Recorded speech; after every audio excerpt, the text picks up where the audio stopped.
네, 제46대 미국 대통령을 뽑는 선거가 이제 2주 앞으로 바짝 다가왔습니다. 그 어느 때보다 이번 대선이 미국 대통령 선거 역사상 가장 혼탁할 것으로 예측이 되고 있는데요. 너무 혼탁한 나머지 미국이 바이든 국가와 트럼프 국가로 당선 이후에 쪼개질 수 있다라는 우려감까지 겹치고 있습니다. 왜 이런 극단적인 우려감이 나오고 있는 것인지 오늘은 이 문제에 대해서 한국경제신문사의 한상춘 논설위원과 이야기 나눠보도록 하겠습니다. 안녕하십니까? 네, 안녕하십니까. 네, 위원님 먼저 지난 주말에 끝났던 뉴욕 증시 상황 어떻게 보셨습니까? 확실히 그 대선 장세예요. 네. 그래서 업종별 동향이라든가 지수별 동향 그리고 증시 이외에 외환 시장이라든가 채권 시장도 미국의 그 대선 결과를 감안하는 장세가 되고 있다 이렇게 보시면 되겠습니다. 일단 그 증시부터 말씀드리면 역시 그 다우존스 지수는 그 여러 가지 경기 부양책 기대. 요건 이제 트럼프도 1조 8천억으로 올린 상태고 네. 민주당의 그 바이든 집권하면 2조 2천억이니까 어쨌거나 대선이 끝나면 경기 부양책 규모는 상당히 커질 것이다 하는 이것이 반영돼서 이게 대선 전에 그렇게 통과할 것이냐 안 통과할 통과하더라도 집행은 안 되는 거거든요. 네. 그래서 대선 이후에 어쨌거나 대규모 경기 부양책이 추진할 것이다 하는 이런 그 기대로 인해서 다우존스 지수가 소폭 상승했다 이렇게 됐습니다. 나스닥 지수는 그 바이든의 당선 가능성에 무게를 두는 이런 시점에서 법인세가 인상되지 않겠느냐, 기술주 타격되지 않겠느냐 해서 지난주 토요일 새벽에 끝난 나스닥 지수는 떨어졌다 이렇게 됐습니다. 네. 특히 이 업종별 종목동에서 보더라도 전기가스라든가 그 다음에 사실 그 환경과 관련된 이런 업종들이 상승이 지상승폭이 컸고 그 다음에 트럼프와 관련된 주식 종목들이 좀 이렇게 하단에 여기 나오죠. 떨어져 있는 것도 가만히 되지 않냐 생각합니다. 그래서 전기가스는 환경과 관련된 문제고 헬스케어 같은 경우에는 오바마 헬스케어 부활 문제 이런 거에서 많이 오르는 현상이다 이렇게 됐습니다. 주식의 그 다른 시장도 사실 외환 시장에서 보면 지난 그 주말에 달러가 이렇게 인덱스가 떨어졌죠. 네. 오늘 아마 이번 주 중으로 원달러 환율이 사실 아까 그 김 대표께서도 말씀해 주셨습니다는 1,100 이렇게 40원이 붕괴되느냐 하는 이 여부가 초미의 관심이 되지 않겠냐 생각합니다. 여기에 따라서 외국인들이 최근에는 환차익이 다른 요소가 크기 때문에 환차익이 아무리 그 국내 증시에서 기대된다 하더라도 원달러 환율이 이렇게 떨어지면 이렇게 자금을 그 국내 증시에서 이렇게 유입되는 효과가 종전보다는 작긴 합니다는 다른 문제. 한국도 지금 증시적인 측면에서는 뭐 옵티머스 사건이라든가 해서 네. 이 기득권층 정치권이 이렇게 굉장히 깊은 연관이 있기 때문에 외국 입장에서는 가장 이런 것을 좀 굉장히 꺼리거든요. 그래서 시장이 깨끗하지 않은 상태이기 때문에 원달러 환율이 떨어지는 다시 말해 원화가 강세되면 외국 자본이 오는 이런 관행이 깨트려지고 있습니다는 아무튼 간에 기업이라든가 달러 투자자 입장에서는 이번 주 중으로 이렇게 원달러 환율이 1,140원대 붕괴되느냐 이 여부도 굉장히 관심이 되지 않겠냐는 생각이 들고요. 그다음에 이번 주에는 기업들의 그 실적과 관련돼서 우리 그 해외 투자자들이 많이 이렇게 투자했던 건데 테슬라라든가 이런 쪽의 그 빵주들의 네. 이렇게 실적 발표가 이렇게 돼 있죠. 그리고 오늘은 미국의 중국의 그 3분기 성장률 발표. 네. 그리고 무엇보다 더 중요한 것이 지금은 국제 통화 질서가 코로나 사태에서 크게 변하고 있는데요. 사실 지금까지 그 위안화도 디지털 위안화 도입했고, 그다음에 디지털 엔화와 그 디지털 유로화도 도입 방침에 대해서 이미 입장을 밝혔죠. 또 한국은행도 디지털 원화를 내년 상반기에 시범 운영하겠다는 것을 밝혔죠. 이런 상태에서 마지막으로 디지털 달러를 어떻게 될 것이냐 하는 측면이 가장 관심이 될 거로 이렇게 보이는데요. 오늘 그 미국 시간으로 오늘 그러니까 우리 시간은 내일 결과가 나오겠죠. 결과가 나오면 시청자님 말씀드리겠습니다. 아무래도 이 종목에서 뭐 무슨 종목 관련시 질서 재편 문제 관련해서 굉장히 중요한 요인이 미국이 디지털 달러를 어떻게 될 것이냐 하는 입장이거든요. 네. 바로 IMF의 그 연자청에 참여하는 제롬 파월 그 의장이 디지털 통화 시대에 대해서 아주 주제를 발표하기로 돼 있습니다. 네. 그래서 이 내용 또한 굉장히 관심이 될 거로 좀 보이지 않냐 생각합니다. 그 대목이 좀 나오면 내일 이 문제를 디지털 통화 시대에 어떻게 전개될 것이냐. 또 우리나라에도 경우에 따라서 문재인 정부가 마지막 남겨놓고 있는 디지털 원화 발행 관련해서 화폐 개혁 문제 이런 문제를 시청자님 가장 관심이 될 거로 이렇게 보이는데요. 내일 결과가 나오면 이런 문제를 같이 가능성을 점검해 보드리는 시간을 갖도록 하겠습니다. 네, 최근에 미국 시장 흐름을 보면 이 미국의 모든 금융시장이 바이든 당선에 베팅을 하면서 그 움직임도 따라가는 현상을 보이고 있습니다. 그럴 때일수록 트럼프 대통령 마음이 급해지지 않겠습니까? 급해지다 보니까 지난 주말 토요일 일요일 걸쳐서 CNN이든가 이런 방송을 보면서 정말로 혼탁한 네. 이렇게 아마 시청자분도 다들 느끼실 거로 이렇게 보입니다. 그래서 지금까지 이번에 미국의 대통령 선거가 46대를 맡고 있습니다는 46대 대통령 선거를 치는 기간에 사실 가장 혼탁한 상황이 전개되고 있다 이렇게 됐습니다. 아무래도 혼탁한 상황이 전개되는 데에는 지금의 대통령인 트럼프 대통령이 아주 불리하기 때문에 그런 혼탁한 국면이 되는 거죠. 야당 후보가 혼탁한 국면을 만들 수는 없으니까 이렇게 혼탁한 국면은 지금 집권 이렇게 공화당도 이렇게 배척된 상태에서 트럼프 대통령과 그 진영들이 혼탁한 상황을 만들어내고 있다 이렇게 됐습니다. 지금 저런 결과에서도 말씀하신 대로 아주 급해진다 하는 것이 지금 불과 2주가 앞두고 있는 상태에서 바이든이 트럼프보다 최소 모든 여론조사 결과에서 대부분 다 20%포인트까지 격차가 나는 것도 있습니다는 또 일부에서는 대선을 앞두고 트럼프와 격차가 좀 줄어든다 이런 측면이 있지만 모든 여론조사에서 사실 최소 10%포인트 이상 차이가 난다 이렇게 됐습니다. 네. 그러면 이 20%포인트는 우리와는 좀 다릅니다. 미국의 유권자는 대체로 보면 지금 한 1억 한 7천, 8천 정도를 감안하는데요. 10%포인트는 한 2천만 명 정도이기 때문에 대선 당시에 우리 2016 대선 당시에는 240만 표 지고 그걸 역전시켜서 선거 단수가 돼서 이렇게 된 점을 감안해 볼 때에는 지금 차원에서 10%포인트의 유권자 2천만 명의 차이점은 사실은 아무리 트럼프가 객기를 부린다 하더라도 도저히 이렇게 사실 역전시킬 수 없는 규모다 이렇게 됐습니다. 네. 그러다 보니까 이렇게 트럼프 입장에서 급하죠. 급하니까 이렇게 남들이 미국의 민주주의 사상, 국민들이 이해할 수 없는 여러 가지 행동들이 나온다 이렇게 됐습니다. 일단은 가장 먼저 나온 것이 여론조사 결과의 무용론과 음모론이 제기되는 거죠. 이것이 이제 언론기관을 무색하면서 뉴욕타임스라든가 이런 데에서는 저런 사람이 미국 사람의 이렇게 대통령을 맡아야 되느냐 하는 측면에 퀘스천을 그리는 것도 바로 그렇다 이렇게 됐습니다. 또 한 가지는 게이트가 터지는 거죠. 네. 그래서 트럼프 대통령이 바이든의 찬원 문제 가지고 해서 바이든 게이트를 하는데요. 이게 트럼프가 오히려 거꾸로 역풍을 받고 있습니다. 왜냐하면 네.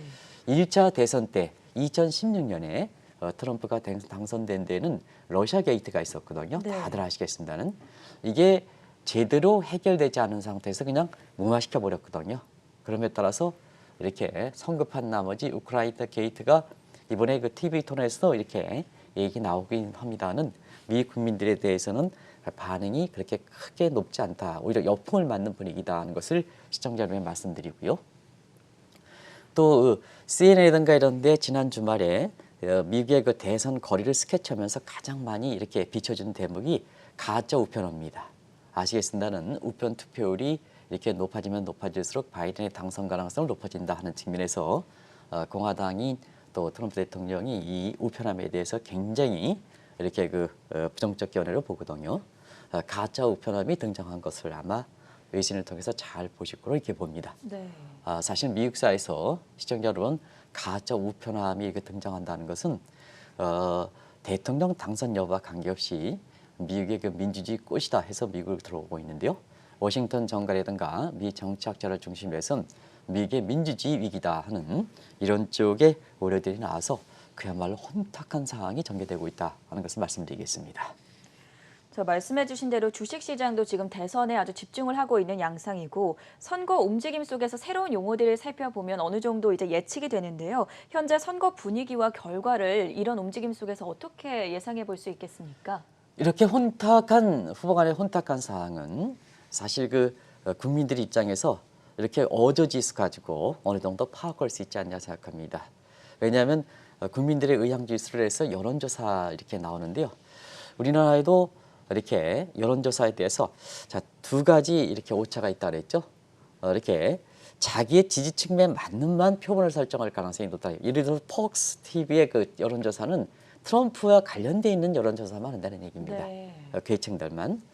우리나라도 이제 그런 얘기 나오죠. 예를 들어서 뭐 누구가 이렇게 사실 그 지지층이 40% 50% 항상 변하지 않지 않느냐 하는 측면에서는 여론조사의 그 대상이 관련된 사람의 지지층을 대상으로 조사한다. 이게 샘플링 에러 표본 오차거든요. 네. 그리고 내가 표본에 들었다 하더라도 전 앵커가 만약에 전화상으로 표본에 들어갔다 하더라도 자 지금 이렇게 집권층 그다음에 대통령의 거리가 아주 세일 때는 사실은 내가 반대 사람을 그렇게 진위를 갖고 이렇게 하지만 내가 반대로 얘기했을 때는 여론조사에서 나중에 후폭풍이 오겠지 하는 측면에서 내 의지와 관계없이 이렇게 다른 사람을 이렇게 응답하는 것을 보통 넌샘플링 에러라 그래서 비표본 오차다 이렇게 보시됐습니다. 네. 그래서 표본 오차라든가 비표본 오차가 있기 때문에 지금은 트럼프 대통령이 한편으로는 음모설을 제기하는 거고 여론조사의 무용론을 제기하는 거 다른 측면에서는 그 여론조사 결과가 과거처럼 그렇게 이렇게 신뢰가 높지 않다 이렇게 됐습니다. 그런 측면에서 시청자 여러분 이때 국민들의 의향 지수를 나타내는 게 신조어들입니다. 그리고 우리가 한번 일전에 말씀드렸던 텍스 마이닝 기법에서 어조 지수를 가지고 얘기하는데요. 공교롭게서 플러스 마이너스를 설정하는 게 굉장히 중요하다는 말씀을 드렸습니다. 네. 대통령이 기득권이 있으니까 원래 플러스로 해야 되고 트럼프 대통령 얘기 나오면 플러스로 해야 되고 야당인 바이든은 마이너스로 해야 되는데요. 지금은 거꾸로 오고 있다. 네. 이게 분위기다 이렇게 보이겠습니다. 그리고 거꾸로 한 바이든의 플러스 기조가 지금 여론조사 결과와 마찬가지로 대체로 한 10포인트 차이 난다. 여기는 여론조사는 프로테이지이기 때문에 퍼센트 포인트지만 여기는 포인트입니다. 지수의 차이기 때문에 포인트와 차이가 난다 이렇게 보이겠습니다. 이게 전반적인 기조다 이렇게 보이겠습니다. 신조도 많이 나오죠. 그때마다 사실 그 시청자분들 전해드렸습니다는 더 이상 설명드리지 않겠습니다. 용어만 말씀드리겠습니다. 블루 웨이브 해서 웨이브라고 하고 그다음에 WAVV라고도 혼용해서 씁니다. 클린 스위프 그다음에 풀하우스에서 대통령뿐만 아니라 지금의 하원에서 민주당이 이렇게 되는데요. 대통령 상원까지 싹쓸이한다 하는 세 가지 의미를 담고 있다 이렇게 됐습니다. 트럼프와 관련된 이런 신조들도 많이 나오죠. 주로 대선 결과 불복과 관련된 이런 용어들입니다. 레드 미러지라고 해서 요거는 아마 전 앵커 처음 들으셨습니까? 네, 처음 들었습니다. 네. 요거는 이제 코로나 사태 때문에 미국은 이제 우편 투표가 있고 사전 투표가 있고 당일 투표 세 가지가 있거든요. 네. 근데 이번에는 코로나 문제 때문에 격리 문제 때문에 우편 투표를 좀 이렇게 많이 하거든요. 이 우편 투표가 미국에서는 우리나라처럼 이렇게 우정국과 관련된 문제가 아주 이렇게 우리나라가 잘 돼 있습니다.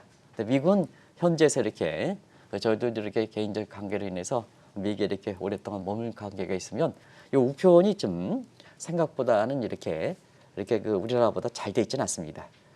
그래서 미국에서는 그 익스프레스 메일을 많이 사용하는 것도 그런 거거든요. 뭐 UPS라든가 이런 것 그런 측면 다들 좀 아실 거로 생각하는데요. 그래서 우편 투표가 도착되기 이전에 자 11월 3일 날 대통령 선거가 끝나면 그때를 기준으로 해서 트럼프 대통령이 미리 승리를 선언한다는 얘기입니다. 법적 효력과 관계없이 네. 미리. 그러니까 이후에 오는 거는 내가 승리를 선언했으니까 이후에 오는 것은 사실상 의미가 없다. 이런 식으로 이게 선도한다는 얘기죠. 이건 법적 효력은 없습니다. 그러나 상당히 혼란을 초래할 수 있다 하는 측면에서 레드 미러지라 해서 우리나라는 붉은 신기루 이렇게 얘기해서요. 요 레드는 위에 블루의 민주당의 색깔에 레드는 공화당이다 이렇게 됐습니다. 네. 이런 새로운 용어들이 나온다 이렇게 됐습니다. 런아웃 현상은 잘 아실 거로 봅니다. 자, 이렇게 대통령 선거에서 바이든이 이렇게 당선돼서 나중에 절차를 얘기하겠습니다는 내년 1월 20일 날 어쨌거나 12시에 선언하게끔 돼 있는데요.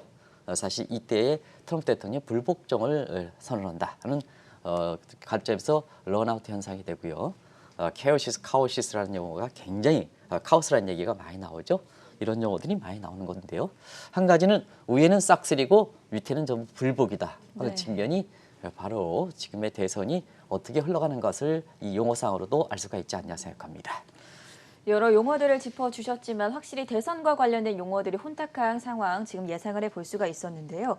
일부에서는 이번 11월 3일 대선 이후에 바이든 국가와 트럼프 대통령 국가로 쪼개질 수 있다 이런 우려감도 나오는데 이 부분은 어떻게 보고 계십니까? 네, 실제로 쪼개지는 않겠습니다는 네. 그런 것으로 나오는 것은 아주 극한 대립, 바이든과 트럼프 간의 대립이 네. 소위 루비콘 강을 건넜다 하는 이 차원에서 사실상 이런 용어들이 나오는 것이 아닌가 생각합니다.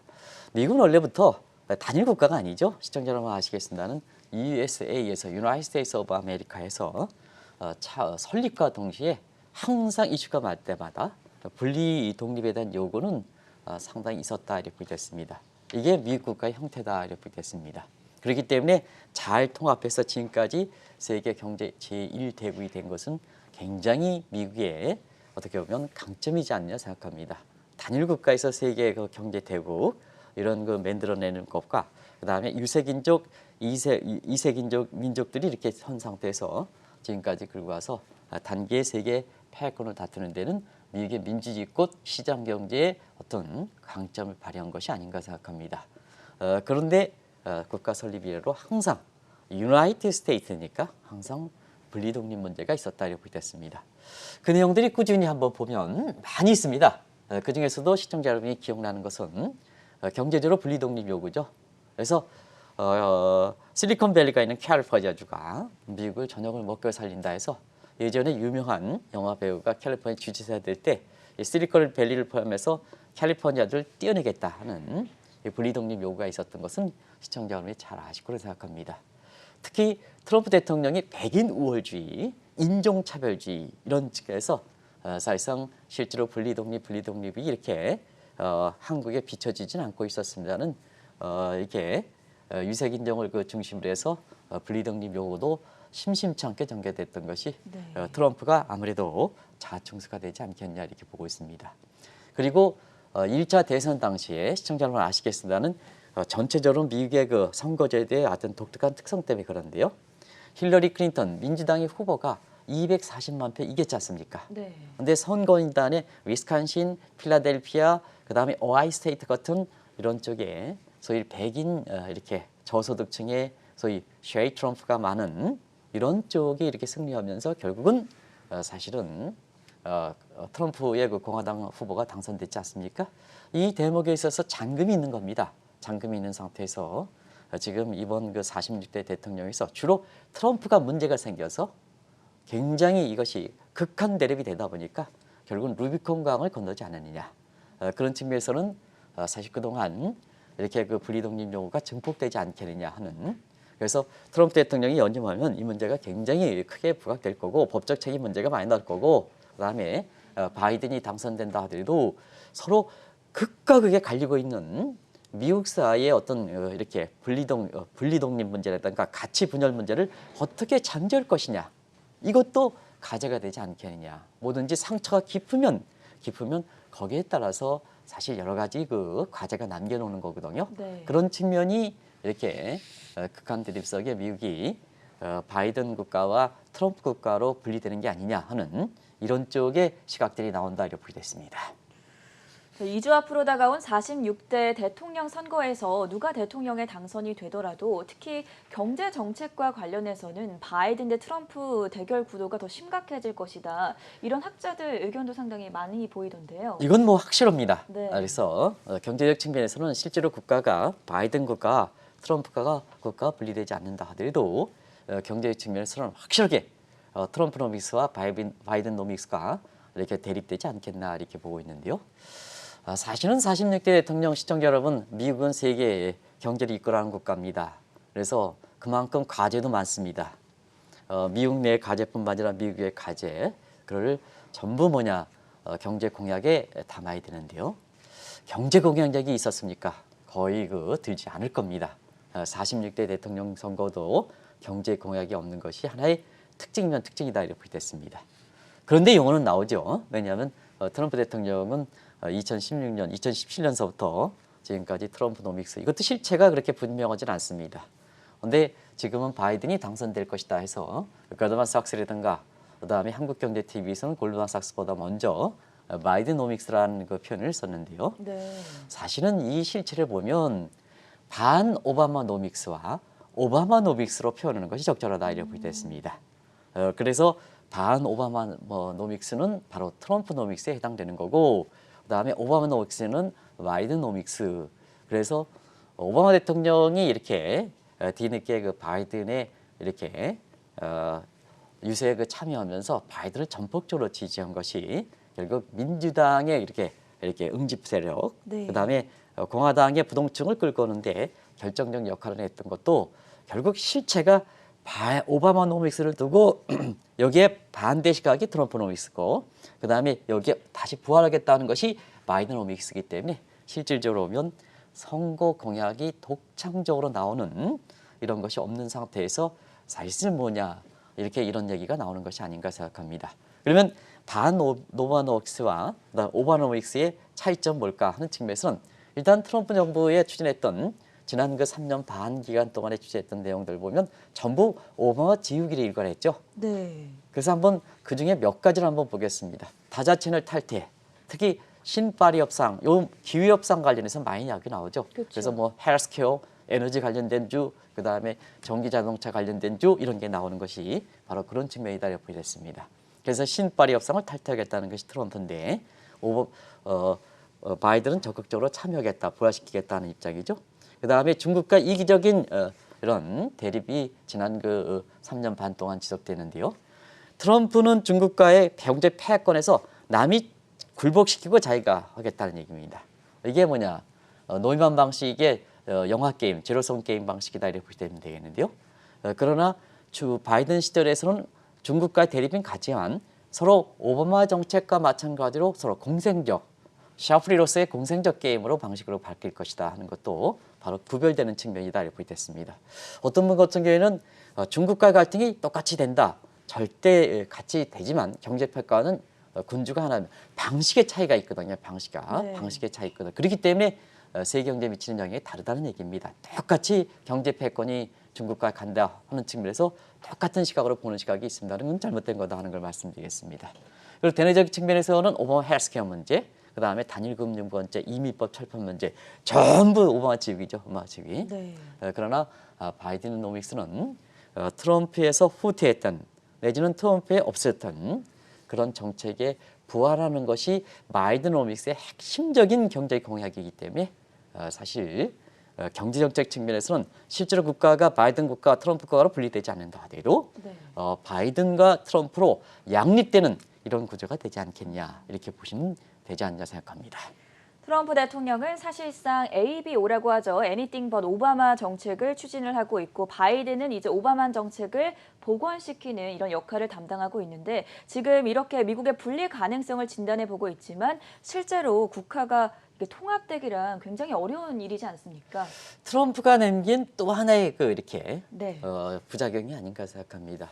우리가 보면 트럼프 이전까지만 하더라도 공생적 해서 인류가 공동으로 발전하자 하는 측면에 기본적으로 목표가 있었습니다. 물론 실현 가능성에 있어서는 이기주의가 소셜 네트워크라든가 뭔가 해서 사실 국가 통수권자라든가에 대한 지도가 떨어지고 구속력이 떨어지고 그다음에 미국에서 공부했던 학위를 갖지 않던 소셜 네트워크에서 모두가 보여주는 증강현실 시대에서는 자 내가 공식적인 학교에서 공부를 하지 않더라도 내가 얼만큼 똑똑하느냐 하는 측면에서 동학개미라든가 러빈푸드라든가 그다음에 닌자개미라든가 청년부츠 같은 이런 증시에서 하나의 획기적인 구조 변화가 일어나는 것도 바로 그렇다 이렇게 보여졌습니다. 네. 근데 이것이 증폭시키게 됐던 배경은 바로 트럼프 때문에 그렇다 이렇게 보여졌습니다. 그래서 지금은 통합 국가라든가 그다음에 통합을 지향했던 국가들이 사실상 뭐냐 굉장히 어려움을 당하는 거다. 유럽이 먼저 2016년 6월 23일 브렉시트가 결정됐죠. 그렇죠. 그 이후에 이탈리아라든가 포르투갈이라든가 네덜란드라든가 이런 국가에서 사실 제2의 이렇게 브렉시트 문제가 계속해서 나오는 것도 그렇다. 그래서 영국이 뛰어나간 유럽의 그 통합 문제도 옅은 형태로 아주 옅은 형태로 사실 여기에 대한 제3의 방안이 자기의 독립권을 인정하는 문제는 그대로 인정해주고 공동적 사항만 유럽 통합으로 가져가자 하는 이런 측면에 소위 EU 플러스 EU는 이제 통합이라는 관점에서 보시기 바랍니다. 유로라 그렇게 생각하지 마시고요. 그다음에 자체적으로 민감 사항은 독립성을 인정해주는 제3의 다원적으로 나온 것도 바로 그런 측면의 통합의 어려움을 반증하는 대목이 아닌가 생각합니다. 그리고 단일 국가도 한번 보겠습니다. 네. 단일 국가도 일단 전 앵커한테 민감한 상황을 말씀드리죠. 문재인 정부 들어와서 남북 간의 관계가 더 갈등이 심해졌습니까? 아니면 좁혀졌습니까? 글쎄요, 제가 판단하기에 네, 예. 조금 어렵지 않을까요? 그렇습니다. 네. 그래서 사실 그만큼 남북 간 관계가 문제는 현 문재인 정부의 평가 여부와 관계없이 네. 해외에서 보면 3년 전에 문재인 정부 출범할 때보다 더 관계가 벌어졌다는 네. 이런 시각이 국제 역학 관계에서 일반적 평가다. 이걸 왜 그러냐면 그럼 문재인 정부의 책임이냐? 뭐 책임도 있겠죠. 근데 이 민간 문제는 시청자 여러분한테 결론을 맡기겠습니다. 저는 북한 문제 전문가는 아니기 때문에. 근데 국제사회에서는 더 벌어졌다. 근데 이게 한국만 그러냐 하면 통합된 국가의 단일 국가 형태가 취하는 국가들이 있거든요. 영국 한번 보겠습니다. 런던, 스코틀랜드, 웨일스 3국이죠. 여기 같은 국가로 모여 있는데 여기에 뭐냐 스코틀랜드가 분리독립한다. 그리고 스페인 같은 경우에도 마스크, 그다음에 카탈루아. 여기에 스페인 국민들을 한 40%를 먹여 살리다 보니까 그렇죠. 자 스페인 입장에서 내가 왜 이렇게 희생하느냐? 마스카탈레의 독립 문제다. 이탈리아도 마찬가지입니다. 북부 이탈리아가 남부 이탈리아를 먹여 살리니 북부 이탈리아가 독립하겠다. 네덜란드도 프랑드르 지역의 그 농업의 선진 기법에서 네덜란드를 전부 먹여 살리고 있는데요. 내가 떼내겠다는 입장입니다. 그리고 이 전례에 있어서 캐나다에도 거액지가 굉장히 문제가 되는데요. 저희들이 제가 개인적으로 이렇게 사정에 의해서 사실 캐나다의 토론토에 한 6개월 정도 머물 때도 이 케벡주에 이렇게 가진 적이 있는데요. 네. 아직도 앙금이 이렇게 계속되고 있습니다. 1995년에 케벡에 분리독립을 해서 투표했는데 이때 넘어가는 줄 알았습니다. 케벡이 분리독립하는 줄 알았습니다. 네. 그때 다시 한번 자료를 뒤집어서 시청자 여러분의 최근에 미국 내에서 분리독립 이런 것이 사실 계속해서 터져 나오는 것 이런 것이 이것이 미국뿐만 아니라 범세계적인 문제다 이렇게 얘기하는 것은 이것을 뒷받침하기 위해서 1995년에 자료를 한번 찾아봤더니요. 반대가 50.6, 그 다음에 찬성이 49.4입니다. 이 50%만 넣었으면 케벡이 독립했거든요. 그렇죠. 이미 언어도 좀 다른 걸 쓰지 않습니까? 그렇습니다. 그래서 그런 앙금이 지속되는 상황이다. 그래서 지금은 사실 통합된 국가들이 요구가 상당히 어렵기 때문에 이걸 조금만 갈등 트럼프 대통령이 저렇게 갈등 얘기를 하면 갈기가 찢어질 수밖에 없다. 우리나라도 지금 뭐냐 좌파와 우파 간에 갈기가 찢어져서 옳은 이게 빨간색은 진짜 빨간색인데 이게 내가 반대할 때 파란색이라면 파란색으로 덮어버리는 이런 쪽이 많이 나오거든요. 오티머스 사건도 이게 틀림없이 나쁜 건데 네. 이게 뭐 덮어버리면 또 어떻게 될 것이냐 하는 측면이 최근에 비슷한 각도에서 나오는 거다 이렇게 됐습니다. 미국 대선과 관련해서 그런 사태가 벌어지면 안 되겠습니다만 이번 선거에서 만약 대통령을 뽑지 못한다면 상황이 어떻게 흘러가겠습니까? 이 문제 많이 나오죠. 네. 얘기 많이 들 거라고 생각합니다. 다 또 시청자 여러분들 관심이 될 거라고 보는데 일단 이런 레드 미러아지라든가 런아웃 현상 같은 그런 당선 직전에 트럼프가 미리 승리를 선언내든가 개표 직전에 그 다음에 사실 바이든이 당선되더라 하더라도 이것을 불복종하는 이런 것은 미국에서 역사상 나오지 않는 사건들이 가능성이 얘기된다 이렇게 됐습니다. 그런 과정에서 어떻게 될 거냐 하는 측면은 미국은요, 뭐 다들 아시겠지만 선거제도 나중에 한번 이렇게 한국경제TV에서 한순환 국장이 이렇게 총괄적으로 미국의 대통령 선거와 관련해서 특집 방송을 마련할 때 제가 상세하게 말씀드리겠습니다는 사실 11월 3일은 선거인단이죠. 네. 그래서 트럼프 대통령이 당선되거나 바이든이 당선되는 건 아닙니다. 물론 실제로 당선되지만 그래서 다음 달에 있는 대선 다음 달에 있는 이렇게 셋째 주에 12월 19일 전후에서 선거인단선이 최종 선거해서 그걸 최종 법적 효력이 있으니까 이걸 바탕으로 해서 중앙선거기관에 당선인 자격증을 받으면 다음해 이듬해 1월 20일 날 반드시 대통령 선서를 하는 거다 이렇게 됐습니다.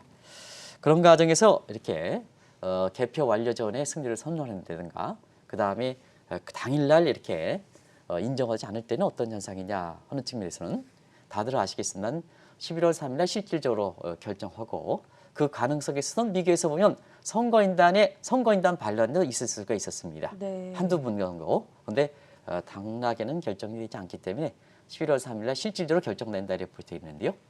자, 그래서 어쨌든 간에 다음에 내년 1월 20일까지죠.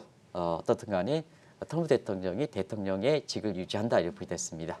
그 이후에는 평민이 되는 거죠. 평민. 네. 물론 전직 대통령이 이렇게 되지만 결국은 법적인 문제다. 법적인 문제다. 결국 이렇게 인정하지 않으면 평민으로 돌아가기 때문에 법적 구속이 된다. 이런 식으로 물론 전직 대통령이 예우가 있어서 어떤 쪽이 되고 또 미국 내에서는 사실 그 트럼프의 극우적인 성향이 지금 많이들 나오죠. 이런 사람들이 어떤 결과가 나오든 인정하지 않는다. 그래서 트럼프와 바이든 국가로 쪼개지겠다. 이런 얘기가 나오는 거거든요. 네. 그런 쪽이 이렇게 돼서 어쨌든 간에 내일 1월 20일 날 새로운 대통령이 나온다. 트럼프가 연임하든 그다음에 바이든이 당선되든 새로운 정부가 나온다. 이렇게 보시면 되겠습니다. 자, 나중에 더 자세하게 알아볼 기회가 있기는 하겠지만 코로나 사태 직후에 트럼프 대통령의 증시 개혁 배후설이 확산되고 있다고 합니다. 이 부분은 어떤 내용입니까? 개입설이 되면 사상 최대 규모죠. 네. 사상 규모도. 일전에 한번 이렇게 시청자 여러분의 반응은 이렇게 높지 않았습니다는 트럼프 대통령이 집권당인데도 불구하고 미국은 금권 정치인데 프로토크라이스 금권 정치인데 집권당 대통령이 어떻게 월가도 이렇게 배반하면서 정치 자금이 모이지 않습니다. 이게 어떤 결과가 나오느냐 하는 이 측면을 한번 시청자 여러분 같이 이렇게 주목해서 보시기 바랍니다 하는 점 말씀드렸는데요. 지난 10월 15일이었었죠. 10월 15일 날 뉴욕 타임스의 보도에서 파장에 네. 결국 월가의 그 저승사자라는 엘리베스 워런 민주당의 대통령 후보였었죠. 그렇죠. 상황이 폭로한 걸 계기로 해서 이런 문제가 그때의 의심과 관련해서 이렇게 트럼프 대통령이 어떻게 코로나 이후에는 대선 자금 관련해서 한마디도 안 하지 않느냐. 월가는 전부 바이든 쪽으로 가는데 뭐가 있었지 않았냐 하는 쪽에 그동안 의심이었었거든요. 네. 그런데 내부자 거래 실체설, 음모설 관련해서 공매도 음모설, 콜옵션 음모설 이게 나오고 있습니다. 한번 보겠습니다. 우리 그 시간으로 미국 증시가 어릴 때가 2월 24일경인데요. 이때 사실 이렇게 후보연구소의 그 이사회에 참여했던 백악관 참여자들이 코로나서 상당히 어렵다 하면 그때의 미국의 월가의 헤지펀드의 실체자들도 참여한 상태거든요. 후보 네. 이사장에. 그러면 백악관에서 그래? 그럼 뭐냐? 전 앵커 입장에서는 앞으로 주가가 떨어질 거야? 그럼 공매도 쳐버리죠. 그러면 공매도 떨어지면 실제로 주가가 폭락했으니까 네. 3만 가던 것이 18,500했으니까 공매도 쳤으면 얼마큼 이익이 되겠습니까? 또 반대로 주가가 떨어졌을 때 트럼프 대통령이 낙관적 코로나 사태에서 문제가 없습니다 하면 이때 컬옵션 걸었던 사람은 굉장히 돈을 많이 벌게 되거든요. 이 문제는 아마 지금까지 의심으로 나오고 있습니다는 어떻게 실체가 메커니즘이 됐을까? 왜 공교롭게도 그때 당시에는 대선의 자금에 대해서 몰리지 않아가지고 그거는 이렇게 우려했던 트럼프 대통령이 왜 이렇게 그 위에는 네. 대선 자금에서 말이 없을까 하는 이 측면은 오늘 시간이 적기 때문에 문제만 제기하고 나중에 요 문제가 됐을 때 메커니즘을 좀 설명해 드리도록 하겠습니다. 이게 되면 굉장히 세계 증시에서 보면 굉장히 최대 이렇게 증시 개입 배후설이 되는 거죠. 네. 요 관련해서 한번 가뜩이나 사기라든가 공매도라든가 콜옵션이라든가 혼탁한 파생 상품의 조작 문제, 그다음에 한국도 옵티머스 같은 정치권과 아주 혼탁하게 지금 결부되어 있는 이런 문제가 어떻게 나올까 하는 것을 시청자 한번 같이 풀어가도록 하겠습니다. 네, 미국 대선이 이제 2주 앞으로 다가온 가운데 혼탁한 증시 상황과 선거 열세 상황 함께 자세하게 확인을 해봤고요. 지금까지 한국경제신문의 한상준 논설위원과 함께했습니다. 말씀 고맙습니다. 네, 고맙습니다.